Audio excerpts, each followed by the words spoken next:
Hello and welcome to Stories of Science. Here, we look back on humanity's long journey to understand the world. The questions, the failures, and the breakthroughs that slowly changed how we see the universe and ourselves. We tell science as stories. The atomic revolution, how Fermi's breakthroughs changed the world. In 1901, an ordinary Italian boy was born in Rome. His name? Enrico Fermi. His dad worked as a civil servant for the railroad, and his mom was a teacher. Sounds pretty average, right? But no one could have guessed that this boy would grow up to be the first person to control the atom. And in doing so, he'd divide history into two distinct eras, the pre-nuclear age and the post-nuclear age. He wasn't a superhero. No cape. But his hands. They could split an atom in two. In fact, he could even make the atom split all on its own. Sounds like science fiction, doesn't it? But it's real. So real that some people called him the most dangerous man of the nuclear age. Dangerous? You'll understand why soon enough. Why did he die at 53 from stomach cancer? And why, on the sly, did he build a strange pile under a gymnasium? That pile wasn't junk or random rocks. It was the world's first nuclear reactor. As a child, Fermi was already different. It's said he once used a homemade wind-up car to crash into a neighbor's chicken coop. The chickens flew into a panic, and the neighbor shouted at him. Fermi just frowned and thought, what would happen if the wheels were bigger? It seems like a ridiculous question now, but back then, it was a physics problem in the making. He loved taking things apart. As a kid, he would dismantle clocks, mechanical toys, anything, just to see what was inside. His teacher once asked, Fermi, are you studying for a final exam or something? To which Fermi shrugged and said, I just want to know why the gears move. Young Fermi was like an endless calculator, always seeking answers to new unknowns. In 1922, he earned his PhD, ahead of most of his peers. Quantum mechanics was just beginning, and no one really understood it. But Fermi? He wasn't afraid to ask the hard questions. Would slow neutrons be more useful? Why do atoms spontaneously split? Can we control that process? These sound like textbook questions today, but back then, no one knew the answers, except Fermi. That was just the beginning of his legendary journey, the story of a boy who would change the world, and a scientist who would leave you breathless. When Fermi was born, Rome was still quiet. It was September 29, 1901. A boy was born. His name? Enrico Fermi. His father, Alberto, worked in the Italian government's railroad department. His mother, Ida, was a primary school teacher. Frankly, it sounds rather tranquil. But this couple was different.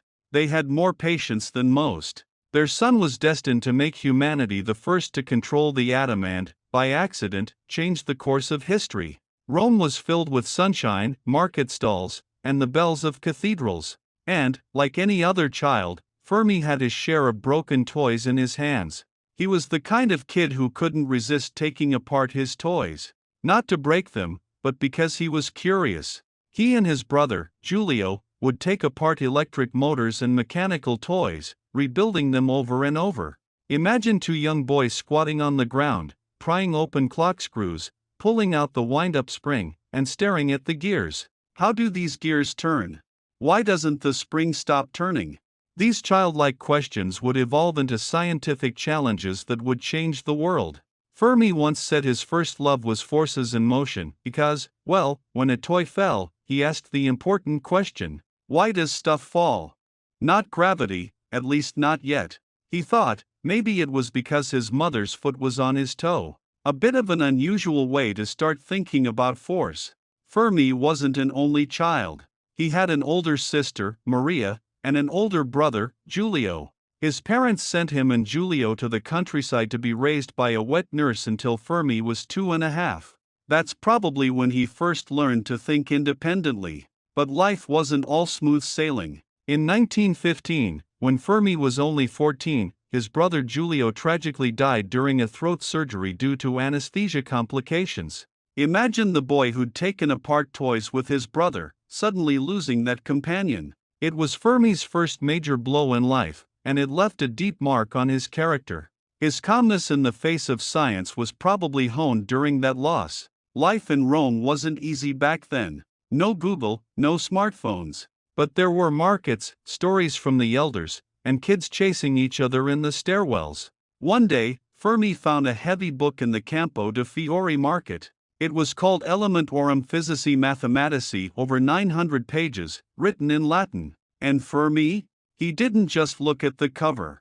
He opened it and started reading. For a teenager, this book was a treasure map of classical physics. From then on, Fermi's goal shifted from understanding toys to understanding the universe itself.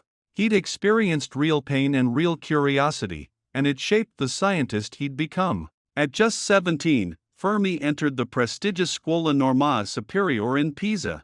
Pisa, with its narrow stone streets and the shadow of its ancient church tower, was home to one of Italy's hardest schools to get into. At 17, Fermi was younger than most, but he dove straight into his physics textbooks, not casually flipping through, but truly studying. Lagrangian mechanics, Maxwell's equations, Planck's quantum theory, Einstein's relativity. His classmates could only watch as he took notes at lightning speed, jotting down formulas while forgetting to eat. By 1922, he earned his PhD, and when the university dean handed him his diploma, he likely didn't know this young man would change the world. But Fermi was already at the forefront of science. After that, he didn't stop.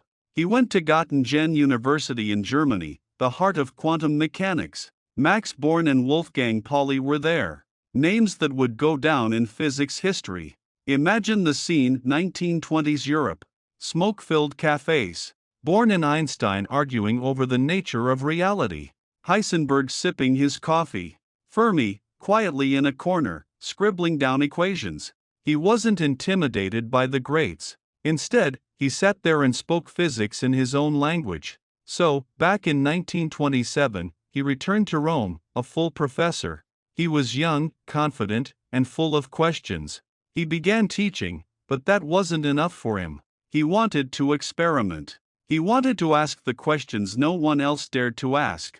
Soon, he gathered a group of young researchers later known as the Viapanisperna Boys, named after the street where their lab was located. These weren't just regular students. They were the future of physics. Together, they started experimenting with uranium, graphite, and a lot of other materials. Their goal? To unlock the deepest secrets of the atomic world. At first, their experiments failed, over and over again. But then, in 1934, something incredible happened. They discovered that slow neutrons were more likely to collide with atomic nuclei, a massive breakthrough in physics. It was like finding a new door to understanding the atom. And they published their findings in the La Ricerca Scientifica journal. At the time, they thought they had just discovered new, heavier elements. Names like osmium and hesperium were thrown around. But they were wrong. What they had actually discovered was nuclear fission. They didn't realize it at the time, but they had just written the first page of the nuclear energy revolution. That lab, with all its failures and breakthroughs, was where nuclear physics truly began. A place with no need for a rhythm section, but a rhythm that's unforgettable. And the rest of Fermi's journey? That was just the beginning. When Fermi met Laura Capon, no one could have predicted it would become a legendary love story. It was 1928 in Rome. Fermi was just 26 years old. Laura was smart, beautiful, and independent. They brushed past each other in a crowd. Their first meeting was anything but dramatic. No grand gestures, no cinematic moment. But there was laughter, conversation, and sincerity. They weren't just lovers, they were partners. True partners. Laura understood Fermi, not just his formulas, but his deep, quiet moments of reflection. And in academia, that was rare. When they married, they weren't rich. Fermi had just started making a name for himself as a physics professor. But he had a strong belief in the future. Their wedding was simple, no extravagant displays. Much like Fermi's laboratory, direct, genuine, with a touch of anxiety. The political climate in Europe was growing increasingly complicated. And soon enough, their family grew. They had a son, Giulio, and a daughter, Nella. Fermi spent his days dealing with the complex world of atoms, but when he came home, he'd make the kids laugh. He'd tell them quirky physics jokes. Once, he asked his kids, "Why does the apple fall?" They quickly responded, "Because of gravity." Fermi chuckled and said, "No, it's because I forgot to put it back in the fridge yesterday." That kind of humor, the kind only home can nurture. In 1938, Fermi was awarded the Nobel Prize in Physics for his work on slow neutrons and their role in producing new radioactive elements. It was the peak of his career. But it was also a turning point. At the time, Mussolini's regime in Italy had begun enacting anti-Semitic laws. Laura had Jewish heritage. For a family of scientists, this was a red flag. They weren't politicians, they just wanted to live quietly in the world of science. So when Fermi stood on the Nobel stage in Stockholm, smiling for the cameras, his mind was already on the next chapter. After receiving his award, just a month later, in December 1938, they left Italy. It wasn't for a vacation. They were escaping. Escaping persecution. Escaping an uncertain future. They packed light, taking only what they needed, their children, their love, and the quiet unease that comes with being a scientist in a hostile world. When they arrived in New York, the city felt like a beacon. It was loud, bustling, filled with endless opportunities. Fermi was soon offered a position at Columbia University. He moved from the stone streets of Rome to the towering skyscrapers of New York, a huge shift, a new beginning. But getting to America wasn't easy. Especially the visa interview. Imagine the scene. Fermi, Laura, and the kids in line with a group of immigrants, waiting for their turn. The visa officer, stern-faced, asked, "Do you understand quantum mechanics?" Fermi smiled, reached for a piece of chalk, and began writing equations on the desk in front of him. The officer froze. He thought, "This is no ordinary man." At that moment, Laura stifled a laugh, and the kids looked on, wide-eyed. It was the first time they saw their father in battle. In the US, Fermi didn't just teach at Columbia, he also had to help his kids adjust to their new life. Quietly learning English, loudly discussing physics every day was like juggling a high-difficulty task. At the park, Fermi would push the stroller, humming an Italian song, while the kids chased squirrels. All the while, he'd mumble fragments of formulas, his mind constantly working through experiments. Laura was the steady hand, holding the family together, taking care of the kids, and listening to Fermi's stories at dinner, even if those stories sounded like something from another planet. They spent the most uncertain years of their lives together, from Rome to New York, from the heights of academia to an immigrant family struggling to find their place in a new world. Fermi's life trajectory had shifted completely, all because of love and political upheaval. At Columbia, mornings began with coffee. Laura wasn't fazed by the strong, almost chemical coffee. Fermi would write equations forcefully, while the kids filled the walls with colorful formula stickers. This wasn't just a story for the history books of physics. It was the story of a family about love, migration, sacrifice, and advancing together in the name of science. Before Fermi hit 30, he had already made a groundbreaking discovery in physics. It was 1926. He stood in front of a blackboard, chalk in hand, chalk almost as constant as his coffee. Meanwhile, in England, Paul Dirac was working on something similar. Two men, in separate locations, almost simultaneously came to the same conclusion. It was later called the Fermi-Dirac statistics. Don't let the name fool you. This discovery would become key in understanding how electrons behave in matter. You can think of it as the social etiquette for particles. Some particles are a bit shy, they don't like to crowd together. Physicists gave them a cool name, fermions. Sounds like a lead guitarist from an alien band, doesn't it? But in reality, fermions are at the very heart of physics. They follow a rule, only one particle per energy level. This is known as the Pauli exclusion principle. Simply put, if you want to crowd a room with people, fermions will say, "No way." Only one at a time, no overlap. Bosons, on the other hand, are the opposite. They're like trampoline parties, everyone's invited to pile in together. Fermi probably had a good laugh when he heard about these two types of statistics. He preferred the polite queue of fermions. This wasn't just some fun math exercise. It was at the core of understanding electron behavior. Want to know why electrons orbit around the nucleus? It's all tied to these statistics. Why can metals conduct electricity? You guessed it, Fermi statistics. Even the devices in your hands, your computer chips, your phone, those LED lights all rely on fermions and Fermi statistics. Imagine this: when you power up your computer, electrons jump from one place to another. They follow a strict queue system, just like Fermi's social rules. Without this understanding, we wouldn't have today's semiconductor industry. In 1927, Fermi wrote this theory down in a paper. He had no idea how impactful it would be. He just thought, hey, this is a nice answer to a pretty elegant question. But soon, the entire physics community realized this was the key to understanding solids, materials, and the electron world. The terms Fermi level and Fermi temperature started popping up everywhere. It may sound like futuristic tech, but it's actually the backbone of your everyday electronic devices. Someone once said, if physics were a dance, bosons would be the dance partners that never turn down a hug. Fermions? They're the polite ones, always keeping their distance, waiting their turn. Fermi wrote this gentleman's behavior into math. And that's more interesting than explaining why your neighbor won't share their pizza. His statistics weren't accepted overnight. Some old professors shook their heads and said, "What? Particles need to queue up." But as time passed, they were all convinced. The experimental results kept supporting his theory. It wasn't a joke. It became one of the fundamental laws of the physics world. Later, when physicists discovered different types of elementary particles, they began to distinguish them as fermions and bosons. The names sound cool, but they reflect the essence of how the universe works. And that's Fermi's incredible gift to humanity.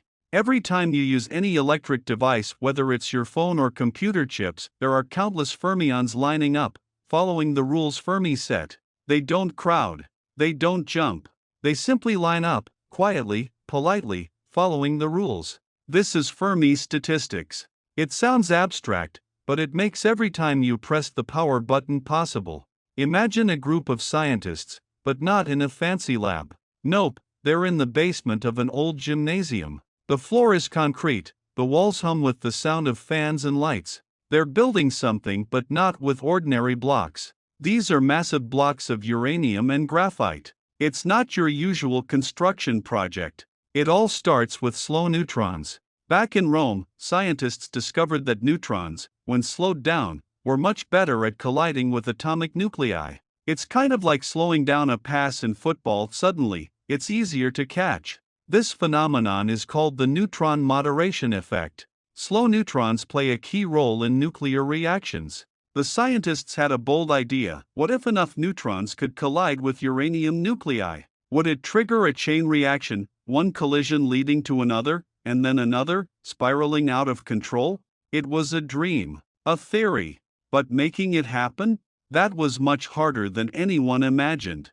Fast forward to December 2, 1942, at the University of Chicago. The sun is pouring through the windows of this old gym, but downstairs, it feels more like a secret base. The scientists have built something called the Chicago Pile 1, CP1, the world's first artificial nuclear reactor. It's not a sleek, futuristic machine. It's clunky, like a pile of black and white bricks stacked together, uranium and graphite, with no fancy concrete shell or flashing screens. Just raw intuition and hundreds of thousands of blocks. If it blows up, someone jokes, will we still get to eat dinner tonight? Fermi stands off to the side, his eyes locked on the instruments. He's not laughing. He knows this moment is far from a joke. It's history in the making. They press the button. Seconds pass. Minutes go by. And then, the numbers start moving. And then, boom, the chain reaction begins. Slow neutrons start knocking into more and more uranium nuclei, releasing energy, and more neutrons. For the first time, humanity has achieved a controlled nuclear chain reaction. Not an explosion, but control. Not destruction, but understanding. The success of CP1 marked the dawn of the nuclear age. The excitement was palpable, but so was the caution. This was an immense power, and they knew it. Fermi, always succinct, put it simply, now we know we can do it. Short, sharp, no fluff. Unlike some scientists, Fermi wasn't one for long-winded speeches. It was a fact, a confirmation, a reality. Slow neutrons were the key. Not because they were fast, but because they were slow. Kind of like wisdom, it's often in slowing down that you gain the most power. That was CP1. A pile of uranium and graphite. A press of a button. And the sound of a new era beginning. Fermi didn't just open a door to a new kind of science. He unlocked a whole new way to release energy. An energy that could change industries and societies. Once humans figured out how to control nuclear fission, it wasn't just about weapons. It was about harnessing that power for peaceful purposes. Instead of bombs, it was about stable, safe energy. This energy could heat water, make steam, drive turbines, and ultimately, generate electricity for our homes. By the late 1950s, the first commercial nuclear power plants were coming online. In 1954, the Soviet Union's Obninsk nuclear power plant began producing power, officially the world's first civilian nuclear plant. Since then, commercial reactors have popped up across the globe. Today, about 450 nuclear reactors in over 30 countries provide electricity. But nuclear reactors aren't just for electricity. They also produce radioactive isotopes used in medicine and industry like cobalt-60 for cancer treatment or tracers used in medical imaging. Imagine this: you're lying in a hospital, getting a PET scan. The images you see might have come from nuclear technology. That's using atomic power to save lives. Nuclear energy doesn't just light up homes and hospitals, it's also powered a revolution in materials science. The neutron flux in reactors helps scientists modify materials, strengthening them and even developing new alloys. But like any powerful tool, nuclear energy has its dark side. The risks are huge. Nuclear safety is a complex field. Reactors are intricate systems, and even a small mistake can have catastrophic consequences. Just look at the 3 Mile Island disaster in 1979. When things went wrong, even the most seasoned experts were left powerless to fix it. And then there's nuclear waste, spent fuel rods that are highly radioactive, with half-lives lasting centuries. Managing this waste isn't as simple as just burying it underground. It requires cooling, isolation, and deep burial, and the debate over how to handle it is far from settled.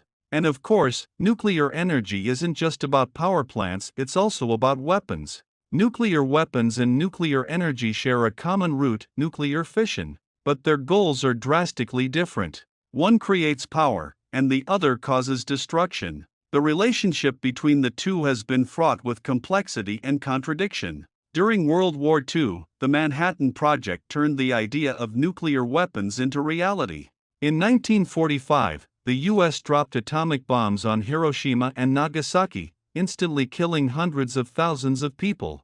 The impact of nuclear weapons forever changed the nature of war. Then came the Cold War. The US and the Soviet Union entered a race to build more nuclear weapons. The idea of mutually assured destruction took hold. Essentially, both sides were too powerful to attack each other, knowing they could both retaliate with total devastation. For many scientists involved, there was a moral struggle. They had helped create these weapons, but when they saw the devastation they caused, they had to confront their responsibility. This debate continues today. Some argue that nuclear energy is the answer to the world's energy crisis. Others see nuclear weapons as one of the greatest threats to humanity. Both sides have their voices, and both have their points. In this debate, people often refer to the dual nature of atomic energy. It can light up cities or destroy them. It's a double-edged sword. Fermi gave humanity the key to unlocking energy. But that key also opened Pandora's box. This is science. And with science comes responsibility. However, nuclear technology has also left a lasting legacy in education and research. Fermi's students, and generations of scientists after them, continued to pass on his methods.